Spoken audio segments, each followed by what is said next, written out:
Leave a thumbs up if you like any videos, then subscribe the channel and press the bell icon to watch more latest videos very faster. رجال اللغة مقدة كوير جراها بين بيتهاي وان مقالة كيم من مانت وان مقالة كوير مشغول صراع عفتاح حق سلامي عفتاح أحمد محمود سودو وقاسات بكو سلام هذه برورتا أرجيك كوين بن مغلجري موقتاي رواقة يا سواحن كييريو يا قيلة ييريسو ومدي بايابن ومدي إسلام كهيد بايابن رال نقطة ميل مقدي وكوير جرا سادي قبرتين فتيني يا ميل عدبان انت بدل كسو قال جري ويا مليار بلوس بما انت كعسريد وحاول يسيد عيارتي بنو داونيني على مسار كدعي دولك أودوغا دولك بودلان دولك بقورتويدا الصوماليات على مسار كدعي والله يبلي ما 24 كان كسبنا سكريم وين او وين بان نولا ساري halkaasaan ka daawanaynay si qurux badan oo cizi loo sharaf laan u daawanaynay waxa weeyaan guul iyo gobonimo ku soo dhamaatay waxaan arkayay oo aan macnaha social media dhex wareegayay dad wada calaalaya dad wada ooyayo dad aan sinnayn simayo mas'uuliyiin aan sinnayn rabaan inay simaan naadiyad magaalada Garowe caasimadda Puntland boqortooyada Soomaaliya waxa maanta ka dhacay cala masaar qurux badan sidii lagu yaqaanay iyo karaamadii iyo sharaftii lagu yaqaanay ayay madaxda u sooriyeen maanta ma sha Allah waxana aad iyo aad uga xumahay oo hinta iyo baroorta iyo buuqa iyo qaylada ka bilaabatay social media dadaan sineen la rabay in la simo dadaan xubna macnaha xil ahaan aan sineen in la simo la rabo aad iyo aad ina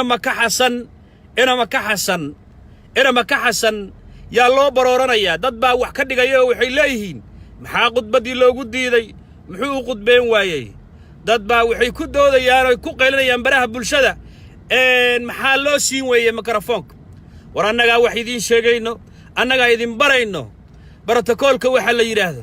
inta aan taagelin banaadiyad waxaan u cambaareenayaa adeerkay Axmed Madoobe way ceebeeyay maanta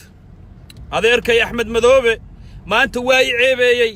maanta ciil buu baday waana xanaaqay adeeraad baan xanaaqay runta ku sheegay waxyaabaha aan ku dhalinsanahay ee aan kaaga soo horjeedo waxyaabahaas ka mid ah aadiyad waa aqoon darrada meesha waxa isugu yimid madax Soomaaliyeed baa isugu timid meesha waxa ka socday calay masaar baa ka socday meesha waxa ka socday in maanta la iswada giijinayay aadiyad waxaan rabaa markaan ku leeyahay waxaan rabaa oo Jubbaland ka rabaa waxyaabahaas ka mid ah adeerkay Axmed Madoobe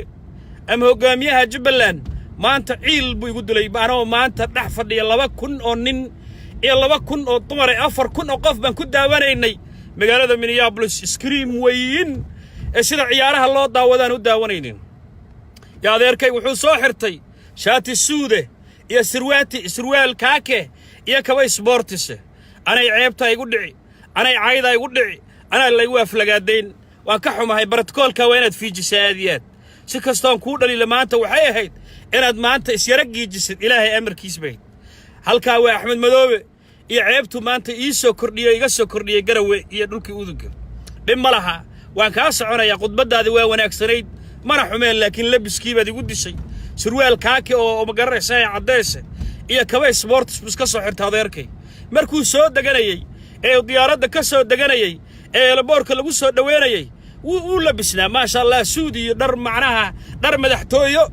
madaxtooyo ayuu xiraa laakiin markii uu shir ka yimid cabsi darteed miya ma aqaano maanu liidayay ma aqaano odagiyo surwaal kaake iyo kaba sports si asagoo magaranaysaa banoon soo daawanayo kala tuu soo dhex fariistay meeshii wada magaranaysaa aadkiyaad halka waa Axmed Madoobe adeer waadi ceebeysay bartakoolka iga sax aadiyad laakiin waan ku bedelayaa dhib male waxaan rabaa nin Jubbaland matalaan rabaa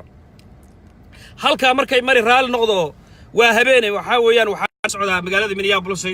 haddaan ka yimid moolalka Soomaalida ka yimid oo maanta ku daawanaynay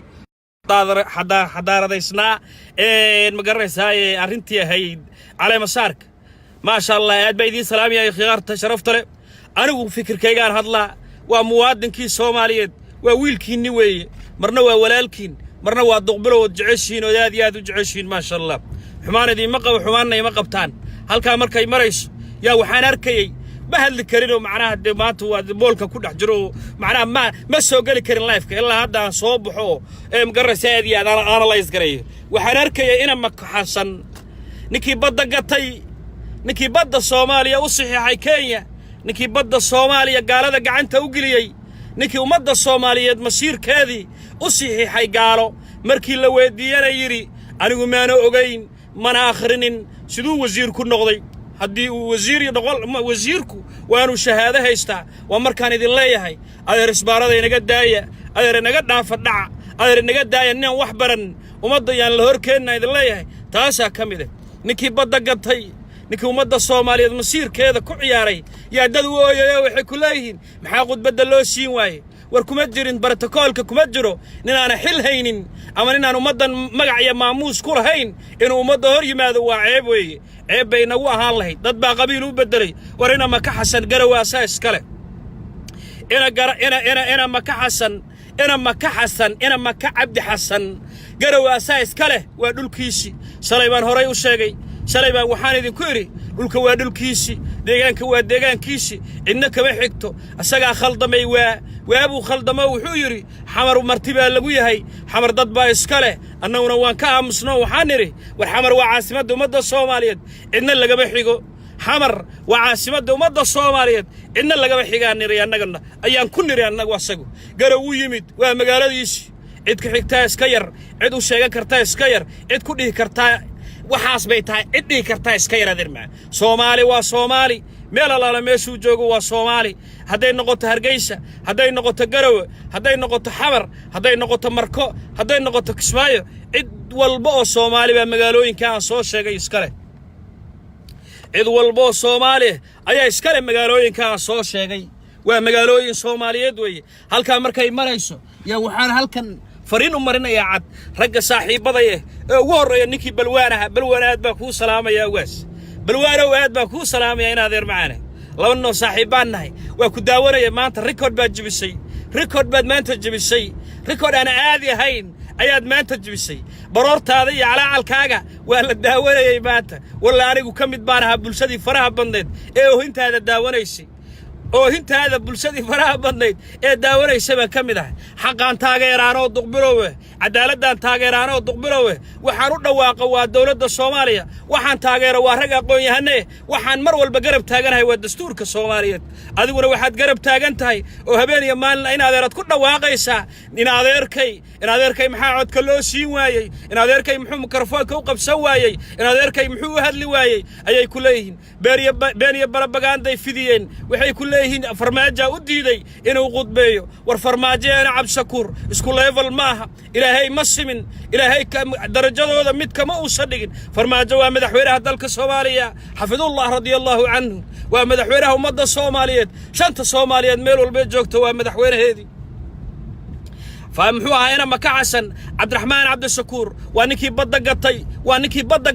وانكي بدأ أصحي هاي كينيا وأسوى وزيره بدأ أصحي هاي كينيا مركي لو يدينا يري ما أنا نخرين ورقدها نكاس وحاويان وان مصيركم مدى الصوماليات قتوي لما فريسين كراس طورة حتى برتكولك كمجر إنهور لسوفريسيو قدال بو فديي حزب ميسا لوغا مهدلينين سياسة ميسا لوغا مهدلينين ميسا وحا لوغا هدلي وحايا وحاويا نبال عليه مساري مواد Soomaaliyeed la doortay oo governor ahaa oo gobolka Puntland ama dhulka Uduga ama dhulka boqortooyada Soomaaliya loo doortay ayaa la caleema saarayay farxad baa lagu soo dhaweynayay xanaaq ma ahayn kii xanaaqaya say u taala kii dhawaaqay u taala kii ooyay u taala manka la yiraahdo ina maka xasan kuma laguma qorin protocolkana kuma jirin nin aanan dawladda xil ka haynin maqaamna aan ku lahayn sharafna ummadda Soomaaliyeed aan ku dhaxlahayn in loo dhiibo mikrofon u barta ka caytama looguma talagelin ina Cabdishakuur uu iska caytaba sida roognahay waa ninka asoo mas'uul sheeganayo asoo yiri waxaan u taaganahay madaxweyne waa ninka labada cod helay weeye asaga oo muwaadin Soomaaliyeed sheeganayo muwaadiniin kale oo Soomaaliyeedna ku yiri xamar martibay ku yihiin weeye ninka noocaas oo ummadda kala geynayo oo ummadda isku dirayo meel ummadii Soomaaliyeed iskugu timid meel isimadii Soomaaliyeed iskugu yimaadeen cuqaashi indhihii ummadda Soomaaliyeed iskugu yimaadeen sidee Cabdishakuur loogu dhiibaa waa khalad looma dhiibin loomana dhiibi doono insha Allah hadduu Ilaahay yiraahdo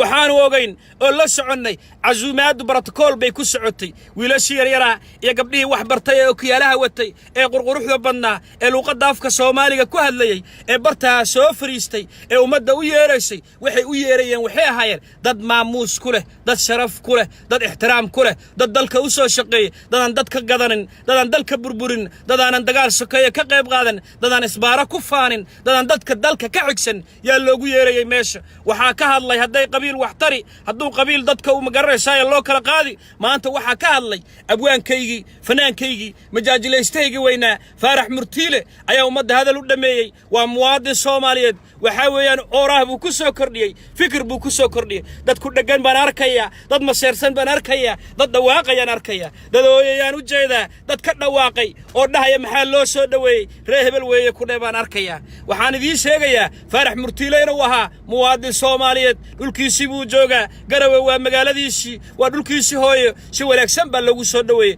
wuxuu yidhi waa dhulkii uduga waa runtii annagaa idin dhaahno maalin walba anoona garawe weligay arkin yaa idinku dhow garawe waxay ku qiimo ku yeelatay waxay garawe ku sarraysaa martisoorka soo dhowaynta soomaalinimada iyo calanka buluugga inay kor u qaaddo yay ku sarraysaa baan horey idinku idhi dad bay intaa dhibtaa dad bay intaa ka dhawaaqo dad baa dhawaaqo dad baa ooyo dad baa bururo dad bay dhibi markii arrintaa la sheego aad iyo aad halkaa markay marayso iyo duqbulo wax yar idiin sheegay bal dhagaysta igar hal noqdo mugdi baan ku yara jiraa magaaladan ka imid aad iyo aad halkaa markay marayso halkaa taagan tahay adeer maanta garowe wixii ka dhacay qabiil ma ahayn waxaa la caleema saarayey oo lagu caana shubayey madaxweynaha maamulka Puntland ama dhulka uduga eraygaas waan bixiyey tag wuuna tagay cid ka hor imaan karta ma leh dad bay dhibi kuwa ugu dhagan baan arkay moogtahay waxay ku leeyihiin maxaad u ammaantaa Puntland waa isla Puntland ay degan yihiin isla Puntland kuwa degan oo Puntland canshuurteeda cuno oo laakiin qabyaalada ay dilootay oo waxaan arkay meelaha bururi oo dhawaaqi oo dhihi duqbilow muxuu u ammaanaa reer Puntland muxuu duqbilow u dhahaa dhulkii uduga waa dhulkii uduga weeye waa dhulkii boqortooyada weeye boqorkii daarood baa ku aasan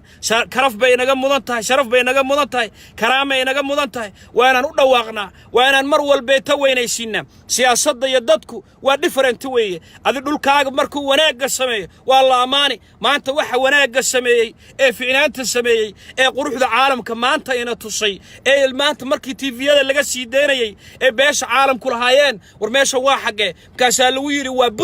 Puntlandna waa xagee waa Soomaaliya lagu yidhi gaaladii waxay leeyihiin war Soomaaliya burbur bay ahayd maxaa loo lahaa war Soomaaliya way burburtay maxaa loo lahaa war meeshan quruxda badan waaba Soomaaliya leeyihiin maxay dadka noo siray war halkaa markay marayso maanta meesha waxaa ka hadlay dadkii sharafta lahaa dadkii Soomaalinimada ku weynayd sida Cali Maxamed Geedi Sheekh Shariif madaxweynaha ugu horreeyay halka baliya hakadii gali madaxweynihii ugu horreeyay anoo muwaadin Soomaaliyeed duqbilow madaxweynihii ugu horreeyay in indha saara noloshaydi in indha saaro ee wallaahi intaan leekahay إن مواد الصومالية هاي إن أويي إن أويي إن قيروضي والله أنا اسكفر وصوفر دي والله بين ما أنا وصوفر دي أو مقرر سايد داورة يا مدحويني وحاول يا شيخ شريف شيخ محمد بوها 2010 يقوي من مقالة مينيابوليس مقالة مينيابوليس بيقوي من والله جامعة مينيسوتا يا هول لو قبت أنا وصوفر دي داورة يا مدحوينه waxaa la socda weeyoogii way daawanayaan ragga qaarkood waxaa la socda jaamac jangali waxaa la socda shariif sakiin ninkii loo reeyay waxaa la socda Ali America xasan sheekh shariif sheekh Ahmed Baa khudbada markuu jeedinayay anoo soo u fadhiyo waan iska ooyay noloshayda inta aan jiro cimriga aan jiro waa markii ugu horeysay madaxweyne Soomaaliyeed oo title-ka Soomaaliyeed wato aan indha saareed anoo kursiga saa iskaga fadhiyo anoo nin dhalinyare ilin baa iga soo daaday waan iska ooyay oohin ilin baa iga timid wax duwan weeye wax jira weeye oday kale oo Soomaaliyeed oo reer Puntland oo Soomaalinimada ku wentay inuu dhintay inuu nool yahay ma garanay wallahi mikrofon ku qaatay sidaan u ooyay waa markii noogu horeysay madaxweyne Soomaaliyeed aan aragnay ahayd intii burburka u dhacay kadib madaxweynahaasi waxa weeye Sheekh Shariif Sheekh Ahmed waa madaxweynaha aan ugu jecelahay Soomaali weeye khudbad wanaagsan oo qiimo leh oo sharaf leh oo Soomaalinimo ay ku dheehan tahay buu bartaa ka jeediyay markaasay rabaan ina maka xasan orogahay inuu badda gatay oo tuuge oo ummadda isku diro oo dhaha maalin walba xamar annaga iskale isbaaro iyo 1991 baa lagu noqon ku faano ay rabaan inay garab shibaan waxa bartaa ka hadlay odayaashii Soomaaliyeed oo ugu horeeyo علي جد وقريه رئيس الوزراء هرتي دلك الصومالية يا برتك قطبي ومدي بوسو صدوي ومدي بوسو كرين كوا كده ذي ورمحوها يا إنا مكو ورمحو إياها يا إنا مكو ورمحو كوها يا إنا مكو إنه كوكلا جيو كوكلا جبيو كوكلا دلو كوكلا كحية موجية إنا مكو محوك كوسو كردية الصومالية وأني كبد جتاي ويا واللوجي هاي عم باربع دبر كجتها الله وإنه لصقنا هنا عم بار دبر كجتها إدي كرتنا ملك وهالكامر كاي مريسو ما أنت جروي كوا ورحن كف ذريهم dhulka uduga kuwa wax xun ka fidinaya dhulka uduga maanta waxa ka dhacay caleema masaar qurux badan si sharaf leh qiimo leh een magaranaysaa karaamo leh isle ya maanta barta madaxdii Soomaaliyeed ku kala warqaateen nin walba wartaa wuxuu ka soo jeediyay hadal dhaxal gale حتى kuwan ku kacsana iyo kuwan ku kacsaneen nin walba Soomaalinimadu weynaysiiyay taasa wanaaga anigu qaadan maayo dhageysan maayo ina maka loo diiday ina maka meel walba loo diiday meel walba Soomaaliya waxba ka noqon maayo ilaa wiil kale oo Soomaali ha ku yimaado xisbigiisa waa goori way laakiin ninka la yiraahdo ina mako ayar Soomaaliya sharaf kuma leh Soomaaliya عزنا كمال الصومالي والهالكا سيماري سهبين بيتاي وحاويان وحان كنا فرني وان داونين ايمانتا على مساركي كدعي بودلان يان لحقيرين قروي سيدان هوريدين كوشاقي قروي وعاصمدا لو وريقي دون مستقبل كالصومالي ويه هدي اللي اسلهيسيو هدي كوا كدقان هدي كوا اسلهيسيان هدي يرهدان حمر هدي يرهدان بنادر وميش لو وريقي دون ويه قروح ذي بان ارقني شرفت ذي بان ارقني عزقي ذي بان ارقني كباستيقي قادان ارقني مانتا قول يا قبنمو ريب بودلان وسو يتوي شعب كبودلان قول يا قبنمو هاد موجسين سيداد مدحوينها وسو بنان بحدين شالي مركان لايف كجري بان idin sheegay waxaan idin ku iri on shalay markaan live ku jiray idin soo gudbiyay madaxweynaha la mid noqon maayo diyaarad yar oo Ocean la yiraahdo Juba Airways la yiraahdo soo raaci maayo sidayna mako kale tara odayaal afar lacag la siiyay keeni maayaan soo dhaweyn maayaan la mid noqon maayaan salaana la qaadan maayaan waxa dalka madaxweyne ka radiyallahu anhu madaxweyne maxamed abdullahi farmaajo iyo ra'iisul wasaare xasan cali khayr ya dalka madax ka baan iri salaam baa loo taagi doonaa ciidamada banbayda loo qaraaci doonaa la mid noqon maysaan baa idin kuri wixii baa dhacay shacabka reer Garowe wax wanaagsan baa samaysan shacabka reer Puntland wax wanaagsan baa samaysan yay niyadda idin ka jibinin kuwa xanaaqsan ee la xanaaqay ina makiyan inaan ogahay oo gadaal la fariisiyay وحاوية واد وقالنتان أرنت هذا جدال بي فريستين جدال بلا فريسي وأقول يا جواني موي وأقول بعدات كسوق يبقشين أو أداركتين مدحوينها النجي أو أداركتين مدح النظي هريتو أو دعوتين مدحوينها بدلن وأقول وين تكفانا ماشي حسب اللوجو ما كان بين جرانين قبيل اللوجو ما كان بين جرانين 1991 اللوجو من نقولين وراد بندي سلامية أيرك يا أحمد برتقال كسح بالله وحكوا بدل وحياة سكمده وأمرنا جرك كوا عن مرنا جرك كوا مدو وروايد سلامية هبين ونكسن وواس كدقبلوها قبلوا فارح ولا الكيس معه كي كيرا بشير بالله متراين قول يا قبنمو نمضي نولل هدي الجبنة ولقينا هوش عفيرنا كرفيريا انت انا دقبلو جوجو انت من ما قران جوجتو انت هالكاس يا صدق عليهم يا رب وحيرنا announcement دي قليو announcement قال دي شيء waxa weeye taariikhda February 8 markay tahay ee 2019 kan magaalada Minneapolis waxaan ku qabanaynaa xalfad loo dabaaldagayo sanad guuradii ka soo wareegatay sanad guuradii labaad ee ka soo wareegatay madaxweyne dawladda nabadii nolol yaan ku qabanaynaa oo u dabaaldagaynaa insha Allah hadduu Ilaahay yiraahdo waxaan kale toon bartaasi aan qaaraan ugu aruurin doonaa oo aan mutadawacnimo ku garab istaagi doonaa ciidanka xoogga dalka Soomaaliyeed waxa qabanayo ururkan memberka ka ahay ee midnimo qaran ma sha Allah dhalinyarta midnimo qaran meel walba ay joogtiin xayisiinta hadda ha bilaabato umada hal wacyi galiyo reer Minnesota iyo nawaaxigeeda isdiyaariya maalinta February 8 waxaan ku qabanaynaa magaalada Minneapolis xalfad weyn oo qurux badan waa markii u horeysay weeye xalfad weyn oo qurux badan baan ku qabanaynaa ma sha Allah isdiyaariya aadna la soo diyaariyo nala socda aad iyo aad nala socda waan idin salaamaya habeen bayta waa idin ka sii baxaya wa salaamu calaykum wa rahmatullahi wa